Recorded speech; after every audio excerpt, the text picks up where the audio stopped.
Hey everybody, it's Ron from Pick Dawgz, and this is Ron's Bank Shot Breakdown. We're going to go over 5 college basketball games for Thursday, January 4th, 2024.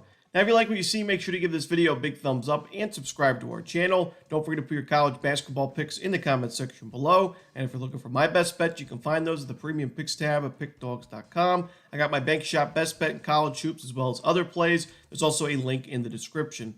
Alrighty, let's get into it. Here are the games for Thursday in college basketball. First up, we see Stephen F. Austin taking on UT Rio Grande Valley. This one's going to be a 1 p.m. Eastern start time on ESPN+. Wanted to talk about an early game for Thursday.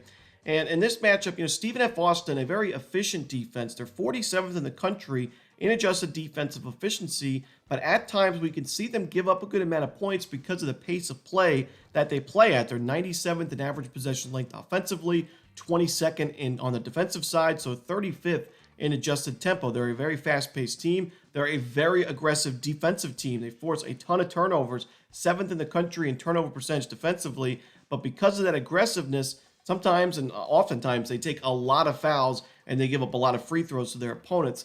Now, UT Rio Grande Valley is not a very good offensive team. They're not a very good shooting team. They're 341st in effective field goal percentage, 356 in three-point shooting, but this is actually not the worst matchup for them offensively because they actually do a really good job of getting to the free throw line. They're the 6th best in terms of free throws attempted over field goals attempted, so a lot of the points for the Vaqueros this season have been from the free throw line. In fact, 28.2% of their points from the charity stripe. That's the second most in terms of point distribution in all of college basketball. So we should see a lot of opportunities for UT Rio Grande Valley to score some points at the line. Stephen F. Austin, the same thing could be said for them. The Lumberjacks do a good job of getting to the free throw line, and UT Rio Grande Valley does take quite a few fouls. And in general, this is not the best defense. They're not a very good defensive rebounding team. Stephen F. Austin, a very good offensive rebounding team. So the Lumberjacks should be fine offensively, even though they're not the best shooting team to begin with.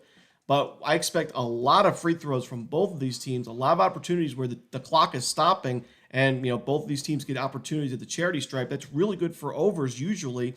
Also, a lot of fast break buckets I see in this game because both teams force turnovers, both teams turn the ball over. So a lot of it should be a sloppy game where we see a lot of fast break points, some and ones on the other end.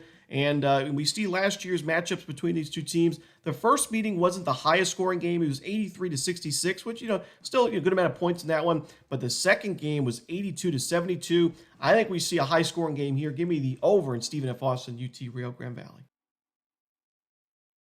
Next up, we see Penn State and Michigan State. This one's going to be 7 p.m. Eastern on Peacock. Now, Michigan State is the better team here. There's no doubt about it. And they're on a 4-game win streak. They're in good form. That includes the win over Baylor, and they took care of business against a solid Indiana State team. But I think in this matchup, they're just too big of a favorite. I think this is too many points.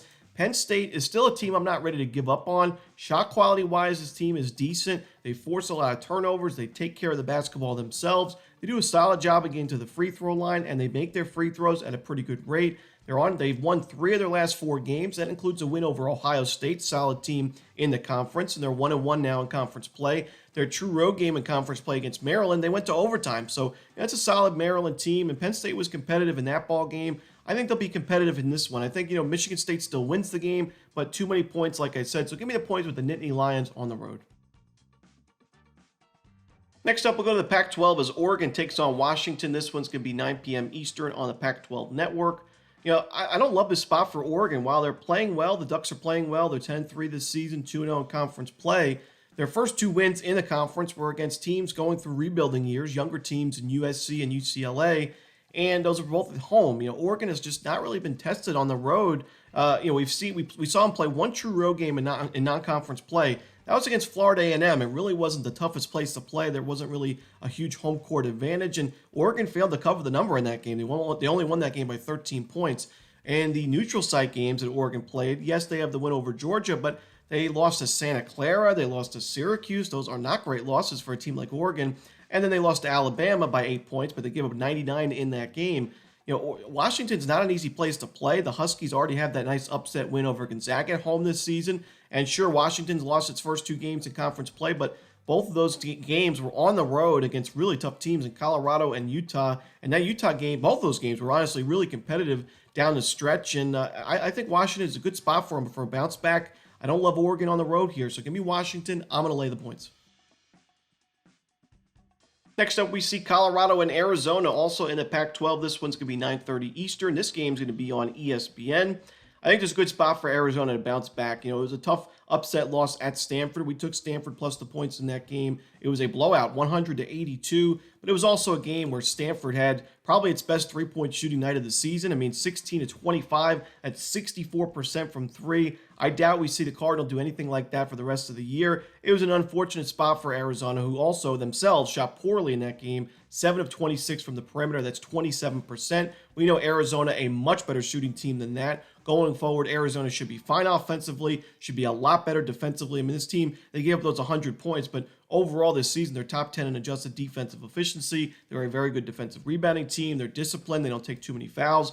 Colorado playing great this season. Give them credit. 11-2 overall. 2-0 in conference play, but this is their first true road game in conference play. They've actually only played one true road game in general this season, and that was a loss against their rivals in Colorado State by 5 points, 88-83. Don't love this spot for them against a frustrated and probably fired up Arizona team with a nice home court advantage. So give me Arizona. I'm going to lay the points.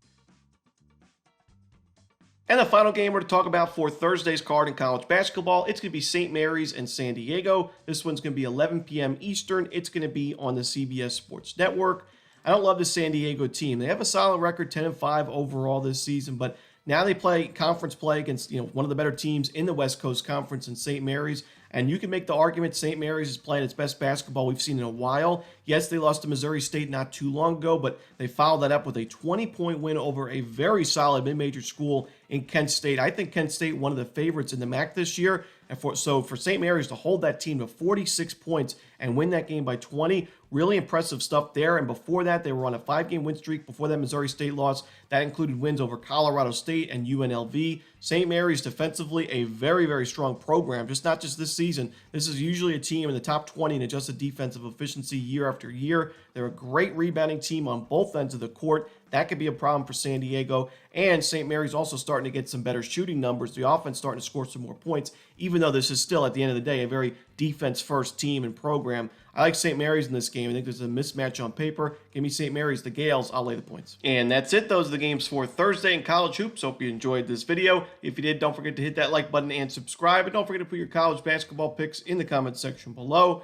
Again, if you're looking for my best bets, you can find those at Pick Dawgz Premium. As always, this is Romanelli. Good luck.